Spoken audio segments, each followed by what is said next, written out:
Cuando hablamos de una reforma pensional, obviamente algunas personas se afectan negativamente, algunas, otras no, otras se benefician. Pero cuando lo hablamos como una política pública, cuando lo miramos como Estado, como sociedad solidaria, la pregunta es si se afecta a la mayoría positivamente o negativamente, si es mejor para la mayoría o para la minoría. Esa es la inquietud. Salía una comunicación de un expresidente de la República, 2 veces presidente, es del departamento de Antioquia, pero no digo el nombre para no meterme en problemas. Él decía, y recuerden, eso es reciente, están quitando la plata a los ricos para dársela a los pobres. O sea, están haciendo justicia social. Pero él lo criticaba. Claro que él complementa diciendo que es para volvernos a todos pobres. Pero fíjense la preocupación. Están quitando la plata a los ricos para dársela a los pobres. Así debía ser desde el año 91. Ese es un equilibrio económico, equilibrio social. Y de alguna manera lo que se pretende es eso. Es que quien tenga muchos ingresos, pues realmente tenga que aportar para quien no tenga nada o quien tenga poquitos pueda tener. Y ese es el esquema y a mí me parece que en ese sentido la reforma es absolutamente exitosa, especialmente cuando hablamos de ese pilar solidario, que si revisan, que ahora se puede consultar fácilmente en YouTube, todos los debates del Senado y de la Cámara, pueden observar que los opositores destacan eso como algo positivo. Y si es tan positivo, garantizar que 3 millones de ancianos puedan tener un ingreso digno, ¿cuál es el problema? Y allá cada uno tendrá la respuesta sobre el particular. Entonces, tengamos eso bien claro. Aquí tenemos un sistema que se denominó de pilares que tiene ese propósito. Y es un propósito que además busca que en la parte del sistema pensional, porque es un sistema de protección para la vejez, que no necesariamente es pensional, como lo vamos a explicar brevemente, en esa parte del sistema pensional lo que se busca es que se pensione la gente. Hoy nosotros tenemos un sistema donde hay dos regímenes, uno que está pensionando, otro que no está pensionando. El régimen de prima media está pensionando. Tiene menos afiliados que el otro, pero tiene más pensionados, porque es un sistema que logra que la gente alcance a pensionarse, obviamente no todo el mundo, pero buena parte de la población que está allí sí. En cambio, en el sistema de ahorro individual, en la mayoría de casos no hay pensiones, hay devolución de saldos. Y los voceros de los fondos privados están diciendo, sacan pecho, por decirlo también gráficamente, sacan pecho porque devuelven, según ellos, bastante plata. Y esa plata no es bastante. A una persona para el resto de la vida, pensemos que tiene 62 años, para el resto de la vida que le entreguen 50, 60 millones de pesos, eso no es nada. Y más en un momento en el cual es muy probable que se enferme la persona, eso es natural. Y si se enferma y no está pensionada, pues no va a tener garantizado un sistema de seguridad social en salud. Hemos conocido casos en los cuales a una persona se le van todos los recursos por una enfermedad. Recordaba algunas empresas donde habían negociaciones con trabajadores, terminaban maduritos con aparentemente muy buena plata. Al poco tiempo sufren un accidente, una enfermedad, y ahí se les fue toda esa plata y mucho más porque no tenían garantizado un sistema de salud. Este sistema pensional sí pretende pensionar. Eso es absolutamente claro. El sistema pensional fundamentado en el ahorro individual lo que hace es devolver sumas de dinero mayoritariamente, y los pocos que logran pensionarse, en buena parte, casi que la mitad de los pensionados por vejez en los fondos privados son de garantía de pensión mínima. O sea, ni siquiera los garantiza el sistema. Y eso debe quedar absolutamente claro para la población. Entonces es bien interesante. Tenemos entonces un primer pilar, que es el pilar solidario, que va a beneficiar aproximadamente a 3 millones de personas, 3 millones de ancianos, que le van a garantizar la llamada línea de pobreza. La política del adulto mayor o el programa de adulto mayor hoy no garantiza la línea de pobreza. Es la tercera parte de esto. Recuerden que el presidente de la República quería que en ese primer pilar la gente devengara el año pasado un valor equivalente a 500.000 pesos. Ahí sí se frenó por la regla fiscal, por las posibilidades o imposibilidades económicas para lograr esto. Tema complejo y es un tema de altísima discusión. Y yo aquí hago un paréntesis. Yo he estado siguiendo detenidamente las distintas intervenciones de los que se consideran expertos en el tema pensional, que han hecho una evaluación del sistema pensional, y me ha llamado mucho la atención de la postura, el análisis de Mauricio Olivera. Recuerden ustedes que Mauricio Olivera fue presidente de Colpensiones, y él siempre trae a colación algo. Le gusta mucho el sistema de pilares. A mí me impactó muy positivamente el análisis que hace, aunque tiene algunas críticas de algunos aspectos, pero en la mayoría de observaciones muy positivas. Cuando se habla de la parte financiera, él cuestiona a los críticos de esta reforma, porque casi que dicen, hombre, es que a Colombia es un país que destina muy poca plata para subsidiar las pensiones.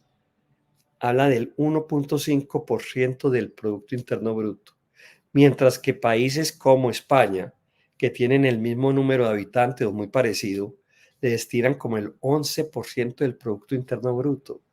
Casi que la mayoría de países europeos le destinan el 7, 8, 9 o hasta el 12%.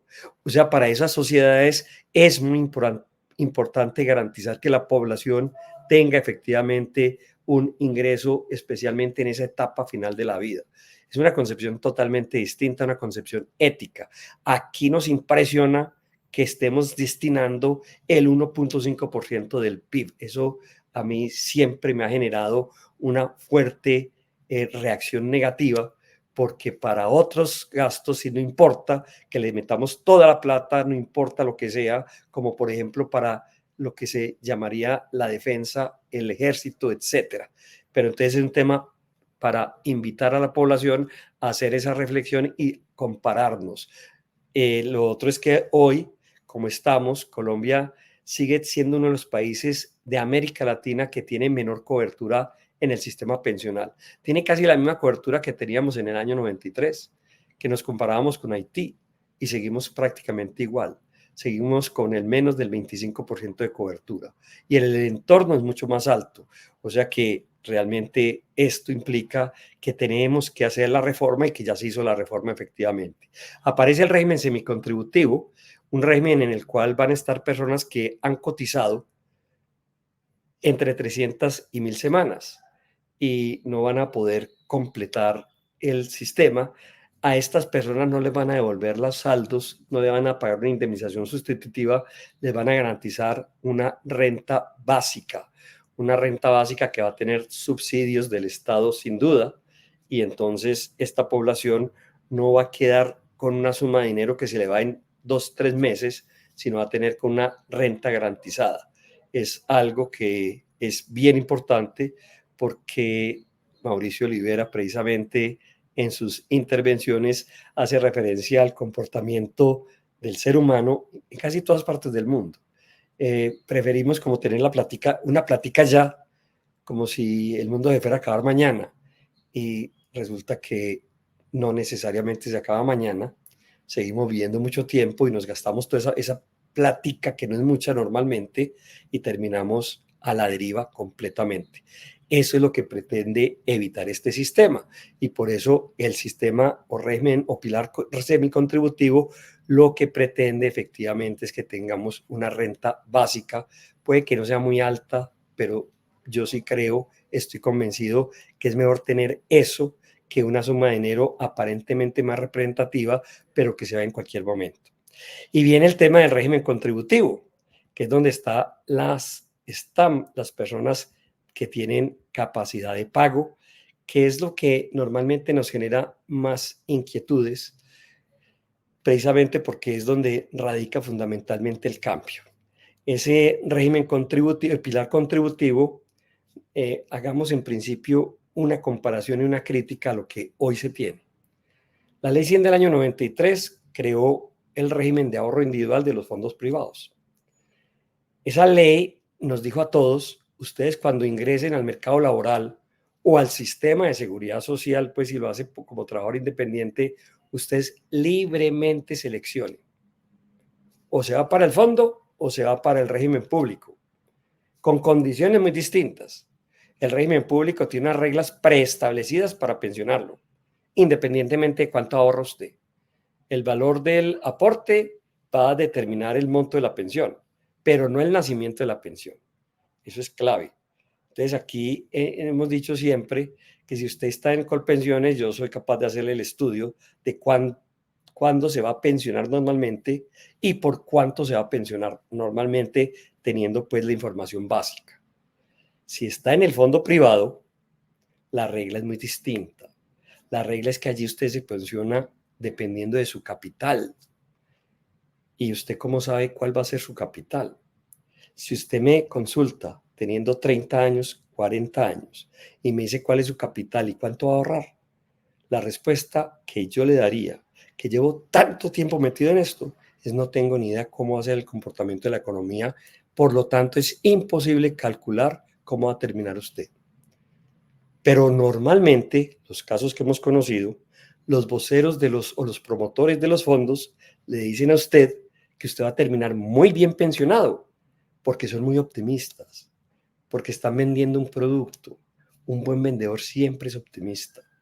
El problema es que usted se queda con eso en la retina y usted se imagina que va a terminar con 4 salarios mínimos como pensión, por ejemplo, y el día en que acude a reclamar su pensión le dicen, no señor, la economía tuvo muchos problemas, su capital no le generó la rentabilidad que esperábamos.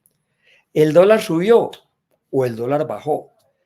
Lo más curioso es que yo cada vez que oigo que el dólar baja, la respuesta de los economistas y financieros es pobrecitos los ahorradores. En cambio, cuando el dólar sube, también la respuesta es pobrecitos los ahorradores.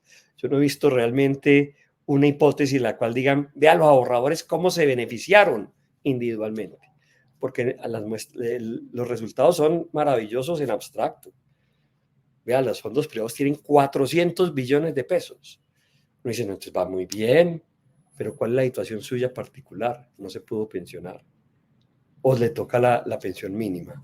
Bueno, pero donde yo voy básicamente es que este esquema como está en este momento nos está mostrando una competencia entre Colpensiones y el fondo privado. Una competencia donde usted realmente no sabe tomar la mejor opción. No sabe, es que es imposible saberla. Si usted me trae el economista más importante del mundo, el Premio Nobel de Economía, me lo sienta acá, le pregunto lo mismo, ¿cuál será el resultado en este fondo? La respuesta seria de ese personaje va a ser, yo no soy tan irresponsable de adivinar hacia el futuro, eso no lo sabe nadie. Y por eso nos vamos a ciegas, a ciegas. Esa decisión que el Congreso de la República del año 93 nos puso a los colombianos es lo más injusto del mundo. Y adicionalmente genera culpas, miles de culpas. Cuando yo doy conferencias sobre esto, pensemos que hay 100 personas escuchándome. Y yo les digo, este tema que es tan importante y tan trascendental, yo me imagino que cuando ustedes fueron a tomar la decisión del fondo privado o de Colpensiones, ustedes hicieron un estudio muy serio, consultaron con abogados, con financistas, con expertos, antes de tomar la decisión más importante de su vida. Y yo miro a ese auditorio y casi todos bajan la cabeza, porque no lo hicieron. Muchas personas cogieron los fondos privados porque los abordaron unas niñas muy lindas, muy lindas. Otros estudiantes que me parece impresionante, estudiantes que les daban como que un heladito, bueno, no sé qué, los fondos y le echaban una carreta y los ponían a firmar un papelito y terminaban afiliados en un fondo privado y no sabían ellos eso. Y después cuando entran al mundo laboral van a afiliarse a Colpensiones o el Seguro Social en su momento y le dicen, no, pero es que usted ya tiene una afiliación. No sabían eso. Ese es un tema que implica una profunda reflexión como sociedad. Nos pusieron a escoger algo donde no tenemos elementos de juicio para hacerlo. Eso es lo más injusto del mundo. Pero este esquema lo que hace es acabar con esa competencia desigual e injusta. Este esquema lo que dice es todas las personas, obviamente los que no están en transición, porque voy a empezar a hablar para quienes no están en transición. Ya sabemos cuáles son los requisitos para estar en transición. Lo que hace este esquema es decir, todos vamos a entrar por Colpensiones. Por Colpensiones y todos vamos a estar afiliados a Colpensiones. Colpensiones va a pasar de 6 millones de afiliados que tiene hoy y va a tener 24 millones de afiliados. Que ese es otro tema que va a generar cierta discusión, pero al final, si me alcanza el tiempo, voy a hacer la reflexión. Pero va a pasar allá, porque todos vamos a estar allá.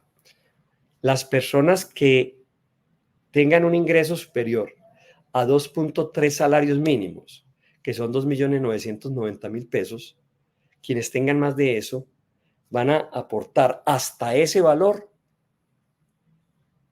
en Colpensiones la cotización, que es la del 16%, 75% lo asume el empleador, 25% el trabajador, en el caso del trabajador dependiente. Eso se va para Colpensiones. Si gano más de 2.990.000, ese excedente va a ir para el fondo privado, al que yo escoja. O sea, obligatoriamente esa persona va a tener una parte en Colpensiones y una parte en el fondo privado. Ese 2.3% es lo que se ha denominado en todo el debate, aunque no lo dice así la ley, pero en todo el debate el umbral. Ese es el umbral, donde hubo mucha discusión.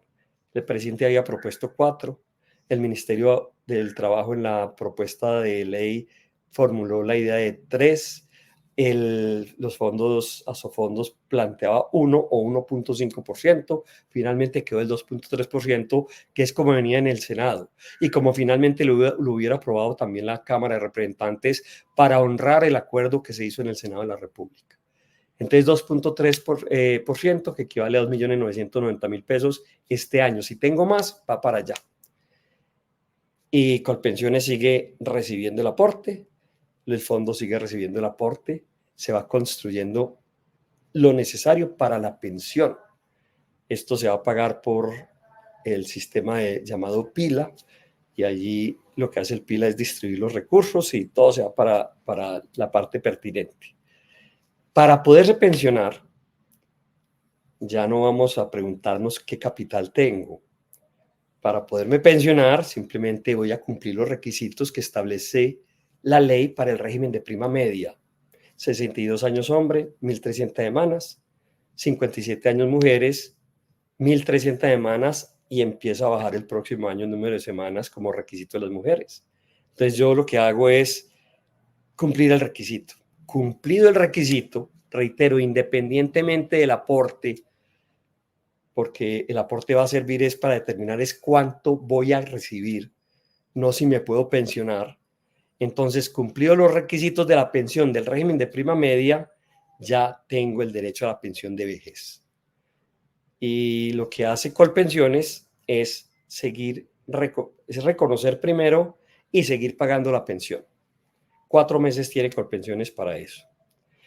¿Y cómo se construye esa pensión? El componente de prima media se liquida como liquida Colpensiones. O sea, hacemos la fórmula que aparece pues en la ley, no me desgasto aquí con ello porque quiero aprovechar el tiempo para otras cositas. Aplicamos la fórmula y esto me da un valor X. Pensemos que me va a dar 2 millones de pesos. Y tengo una plata ahorrada en el fondo. ¿Y qué hace el fondo en ese momento? Va a calcular esa plata qué rentabilidad tiene. O sea, como si se fuera a pensionar por el fondo para determinar el valor. Y esa plata se la va a entregar a Colpensiones para complementar la pensión. De tal manera que saldría una resolución, me la estoy imaginando, estoy inventando, que diría: Pedro Pérez cumplió los requisitos para acceder a la pensión porque tiene 62 años y 1.300 semanas. Se va a pensionar, se le reconoce la pensión. Calculemos la pensión. La pensión en el componente de prima media equivale a 2 millones de pesos. Por los ahorros que tiene en el fondo, va a tener 1,5 millones de pesos. En total se le reconoce por este año 3,5 millones de pesos. Y Colpensiones le sigue pagando. Y ya la relación administrativa, la relación financiera entre Colpensiones y el fondo es problema de ellos. Usted ya tiene ese derecho con el reajuste que por ley se sigue manteniendo. Cada año se incrementa la pensión. Ese es el pilar contributivo como queda en este sistema. Hay una figura que a mí me parece maravillosa, pues hay varias que las voy a contar. Una de ellas tiene que ver con personas que realmente no alcanzan el número de semanas. Y como el requisito ahora es que cumplamos las 1.300 semanas, pero tiene un ahorro y puede ser un ahorro importante. La ley nueva habla de un sistema actuarial de equivalencias. Esto es como decir, vea, por cada 10 millones de pesos, yo le voy a permitir que eso se convierta en 50 semanas, en 100. Bueno, no sé cómo sería la conversión porque no lo sabe ni el que hizo la ley porque eso ha estado metido en una reglamentación y es una reglamentación técnica. Pero lo que significa es que por el capital que tenga se puede adicionar semanas que no completé. Es como, para decirlo de otra manera, es como si yo pudiera comprar semanas con ese capital que tengo en el fondo de ahorro individual. Eso para mí me parece que es una muestra de que la tendencia es lograr efectivamente que las personas se pensionen. La idea también es que estamos hablando de una sola pensión. La pensión de vejez es una sola, la va a seguir pagando y administrando Colpensiones, y ya les decía, la relación entre Colpensiones y el fondo privado, pues es de ellos, pues específicamente. Aparece otro pilar que es el de ahorro voluntario. Simplemente las personas que tengan capacidad de pago, que tengan capacidad de ahorro y quieran ahorrar, pueden ahorrar lo que quieran. Ese ahorro voluntario también va a servir para convertir sumas de dinero en semanas si no le alcanzan, o finalmente pues para que le entreguen esa plata. Eso pues se mantiene. Advierte la ley que los principios de seguridad social en ese pilar no se aplican, aunque va a tener una serie de garantías desde el punto de vista tributario. Como siempre vamos a tener que escoger un fondo privado, porque yo si me gano, por ejemplo, 5 millones de pesos, una parte va para Colpensiones y la otra parte para el fondo privado, tendré que seleccionar cuál es la administradora. En este momento tenemos a Porvenir, Protección, Colfondos, Old Mutual, Scandia, y entonces hay 6 meses para tomar la selección, para tomar la decisión. Quien ya esté afiliado en el fondo, pues no tiene que tomar ninguna decisión. Entonces, ese es el tema importante que hay que destacar. Eh, Dentro de todo esto, se ha creado un fondo de ahorro del pilar contributivo. Ese fondo de ahorro ha tenido mucha discusión, pero para dar una idea de qué estamos hablando de los aportes que van para Colpensiones a partir del momento en el cual comienza a regir el sistema. Y esto generó en el Congreso un debate muy grande. Algunos decían, Colpensiones es un ente del gobierno nacional y por lo tanto el gobierno nacional podrá manipular esos recursos como quiera, y aparece entonces la propuesta de que esos recursos sean administrados por el Banco de la República, lo cual fue acogido por el Senado de la República y en consecuencia también terminó ya siendo ley, y también lo iba a respetar esa postura pues la Cámara de Representantes. ¿Qué se entiende como virtudes del Banco de la República? El Banco de la República es un ente de orden constitucional que se ha considerado como un verdadero ente autónomo, y creo que todos los gobernantes, todos los presidentes se han dado cuenta que efectivamente su manejo ha sido autónomo. Muchas veces la postura del banco, muchas veces y con casi todos los gobiernos, algunas decisiones del banco van en contravía de las posturas del gobierno, lo cual demuestra que hay cierta autonomía. Entonces, esa es una garantía que se pidió especialmente por parte de la oposición para que esos recursos no tuvieran un destino equivocado. La oposición más radical lo que dice es que toda plata va para hacer campaña política, lo cual no es posible, ni jurídica ni prácticamente, pero ahora menos porque esas sumas de dinero van a estar administradas por el Banco de la República. La finalidad es financiar las pensiones en el nuevo esquema. Y aquí es bueno señalar que tanto los recursos de los fondos privados como estos recursos del Banco de la República deben ser manejados con cierto rigor y cierta inteligencia, que a mí me parece ello. Había también una preocupación de que rápidamente la plata de los jóvenes especialmente se fuera, y la ley como queda crea lo que se ha llamado unos fondos generacionales. ¿Qué significa ello? Pensemos una persona que tiene 55 años y está pues aportando, que le tocó aportar acá de todas maneras porque no tenía las 750 semanas siendo mujer o 900 siendo hombre, y le toca aportar acá. Esa persona, pues digamos, para pensionarse no le falta mucho tiempo. Y confrontémosla con una persona que acaba de comenzar su vida laboral, una persona de 20 años. O sea, se le falta mucho tiempo. Entonces, la idea de los fondos generacionales es que ubiquemos a la población dependiendo de la edad y tal vez de la situación laboral o la historia laboral o el comportamiento que ha tenido con el sistema para saber más o menos cuándo se podría pensionar. Y entonces los vamos a ubicar en fondos generacionales distintos. ¿Y cuál es el mérito de esa idea?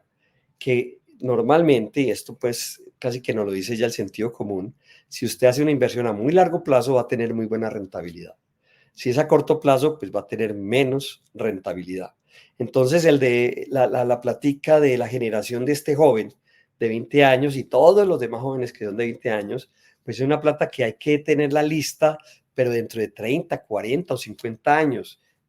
Entonces, esa plata hay que invertirla en hacer una inversión mejor a largo plazo que nos garantice muy buena rentabilidad. En cambio, la de la persona que está por pensionarse, no podemos hacer eso porque rápidamente vamos a necesitar destinar esa plata para allá. Entonces, está creando como una idea de compartimientos de fondos para garantizar eso y para, de alguna manera, enfrentar esa crítica según la cual esa plata no iba a alcanzar para los jóvenes. Eso es garantizarle a la gente que efectivamente se puede pensionar independientemente de la edad. Bueno, aquí hay algo que también hay que señalar, aunque ya lo mencionamos, pero no lo desarrollamos, es la situación de la mujer. El enfoque de género de esta ley es extraordinario. Eso sí, pues nadie podrá decir que no.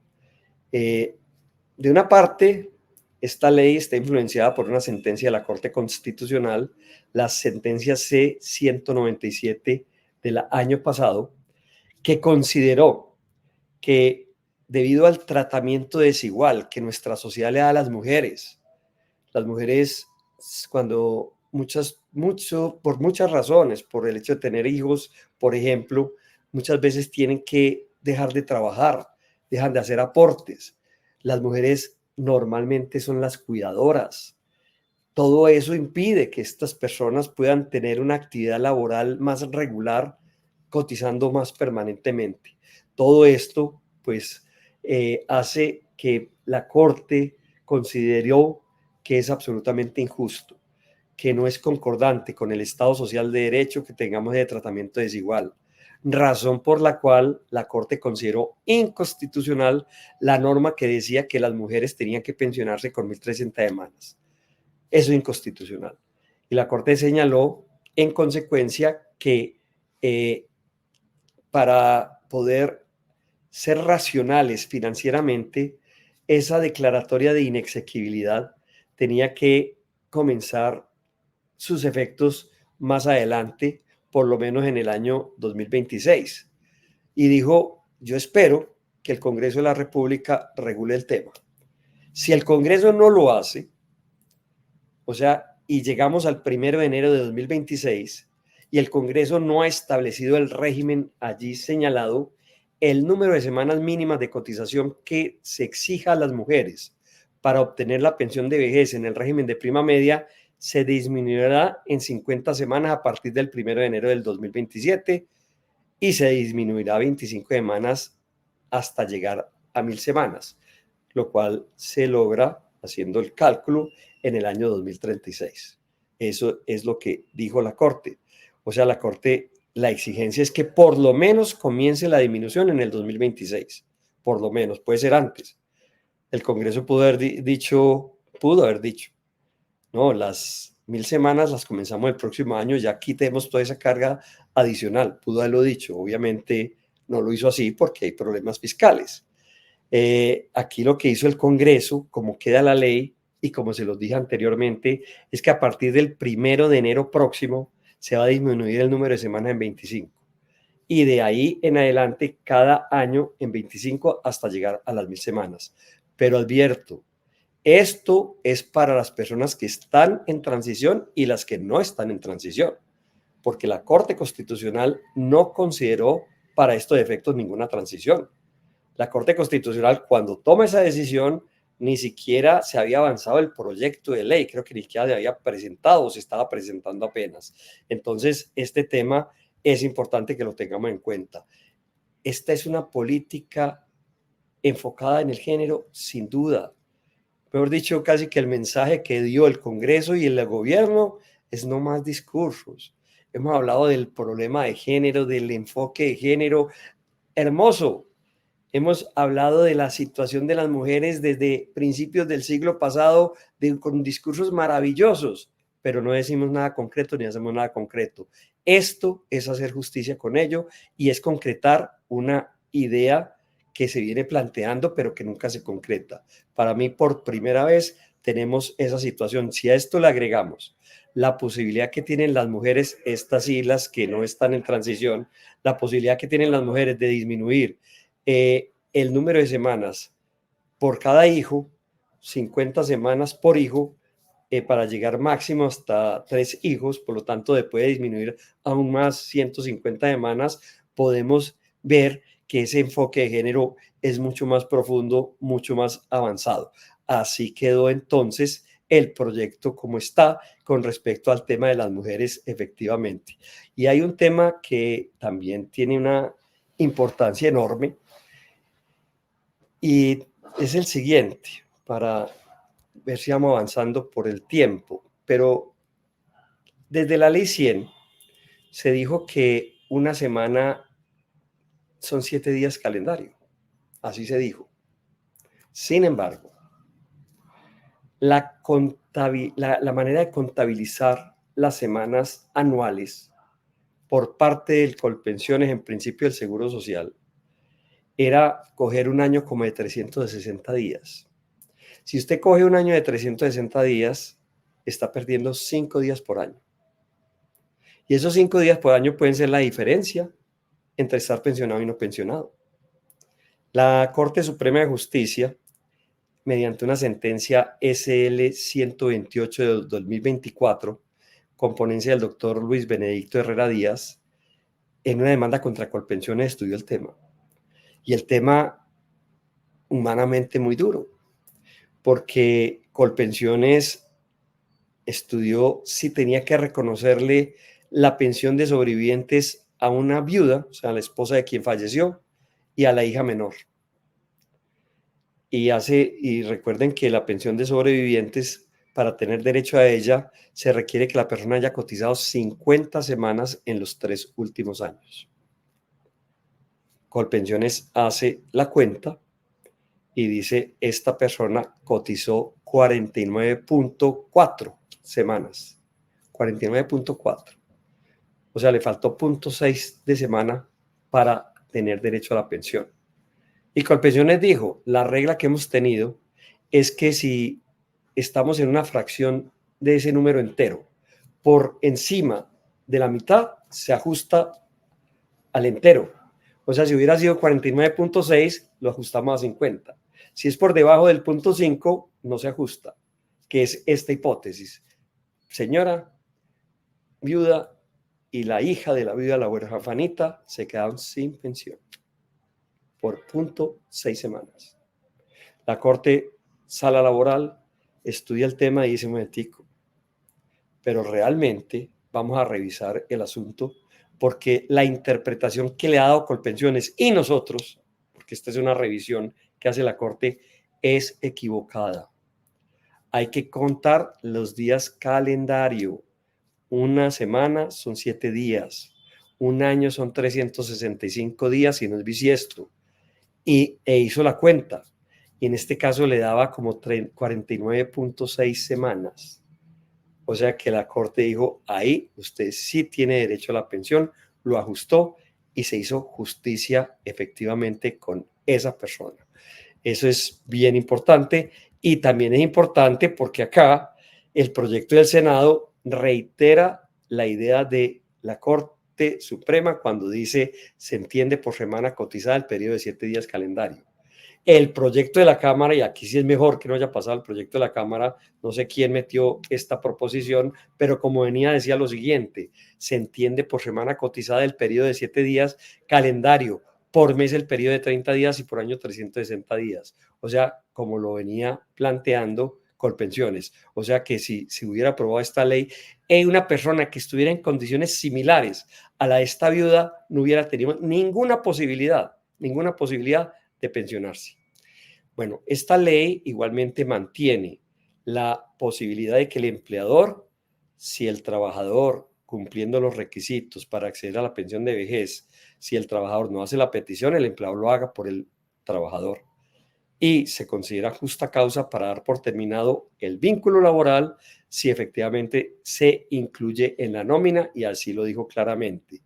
Pero además precisa algo que hoy está generando mucha discusión, y es que no aplica para el servidor público que se acoja a la edad de retiro forzoso. Está hablando de servidor público, está hablando de empleados públicos y trabajadores oficiales. O sea, de alguna manera lo que dice el Congreso de la República es que la edad de retiro forzoso también se aplica a todos los trabajadores oficiales y no como ocurre en algunas zonas del país donde a los trabajadores oficiales no le están reconociendo el derecho a la edad de retiro forzoso. Bueno, hay otros beneficios que los vamos a señalar básicamente. La pensión especial de vejez para madre o padre de hijo con discapacidad. Señala que cuando se tiene hijo que es dependiente de uno de ellos, pero que tiene una pérdida de capacidad laboral igual o superior al 50%, va a tener derecho a la pensión siempre y cuando haya cotizado 1.000 semanas. Ya hablamos del beneficio de las madres por cada hijo que tenga, y la otra figura extraordinaria, y cuando digo extraordinaria, yo me fundamento es porque yo he visto con todo el dolor, y usted lo deben conocer, personas que han padecido la siguiente situación. Llega una persona de 62 años de edad y tiene 1.100 semanas de cotización. Un hombre muy enfermo, no le encuentra quién le dé trabajo. 1.100 semanas, le faltan 200 semanas para cotizar, para pensionarse. Esta persona no va a encontrar la opción de hacerlo, no va a encontrar la posibilidad de hacerlo. 200 semanas en 4 años. Entonces la persona angustiada le dice, bueno, ¿yo qué voy a hacer, doctor? No tengo plata, no tengo trabajo, ¿qué hago? Y no tiene alternativa distinta a recibir esa pírrica suma de dinero. Entonces, lo que hace la ley es decir que en una hipótesis como esa, un hombre con 62 años, un hombre con 65 años, una mujer con 62 años, que hayan cotizado 1.000 semanas, se pueden pensionar anticipadamente. Y en esa hipótesis, lo que hace el sistema es que de la pensión le deducen los aportes que quedó debiendo. A mí me parece que ahí se armonizan muchos valores y muchos principios sin afectar la sostenibilidad financiera, porque efectivamente se está recibiendo por parte del sistema los valores obviamente diferidos en el tiempo. Mejor dicho, el sistema no pierde, pero se logra la justicia social. Y lo otro es que se fortalece la idea de la pensión de invalidez, que implica los aportes de uno y de otro, de uno y otro compañero permanente, cónyuges. Aquí hay un tema que ha generado discusión. Yo realmente creo que la situación no es como la plantean, que es el tratamiento tributario. Y el tratamiento tributario, y es un caballito de batalla de la oposición, que dice que como quedó la reforma, se entiende que las personas que tengan una pensión casi de 3 millones de pesos para arriba tienen que pagar impuesto sobre la renta. Yo me aparto por completo de esa hipótesis, porque cuando le pregunto a usted cuál es su pensión y usted me dice son 5 millones de pesos, esa es mi pensión. ¿Cómo entiendo yo en el lenguaje común, en el lenguaje regular, esa respuesta? yo entendería que usted está ganando mensualmente 5 millones de pesos. O sea, yo no me imaginaría que usted la respuesta me la está dando por años. Y así cuando hablamos de cualquier pensión, pregúntele a su vecino, ve, ¿vos con cuánto te pensionaste? Con 5 millones, con 3 millones, con el salario mínimo. Siempre estamos haciendo referencia a la pensión mensual, o sea, a la mesada pensional. Y resulta que aquí se está diciendo que las pensiones superiores a 1000 VTs, unidades de valores tributarios, van a tener que pagar impuesto sobre la renta sobre el valor que exceda ello. Entonces la pregunta es, ¿qué son 1000 VTs? Para efectos de determinar cuál es la pensión de la persona. El VT está dado en este momento por una resolución del gobierno nacional, como todos los años, que equivale a 47.000 pesos. 47.068. 1000 VTs son 47.068.000 pesos. Por lo tanto, las pensiones superiores a 47.068.000 pesos son las que tienen que pagar impuesto sobre la renta. Así lo entiendo yo. Y será muy grave que una pensión superior a 447 millones pague eso. Eso pues realmente, si miramos el número de personas, no hay más de 100 personas en Colombia que ganen una pensión de ese tipo. La interpretación que le han dado algunos, y especialmente algunos representantes de la Cámara opositores del proyecto, es que como está haciendo referencia a la VT, que es una medida tributaria, hay que entenderla anualmente, porque todos los impuestos, dijeron, yo así lo entendí en algún discurso, todos los impuestos se refieren a anualidades, sí, pero es que aquí no está hablando de el impuesto, está hablando de la pensión.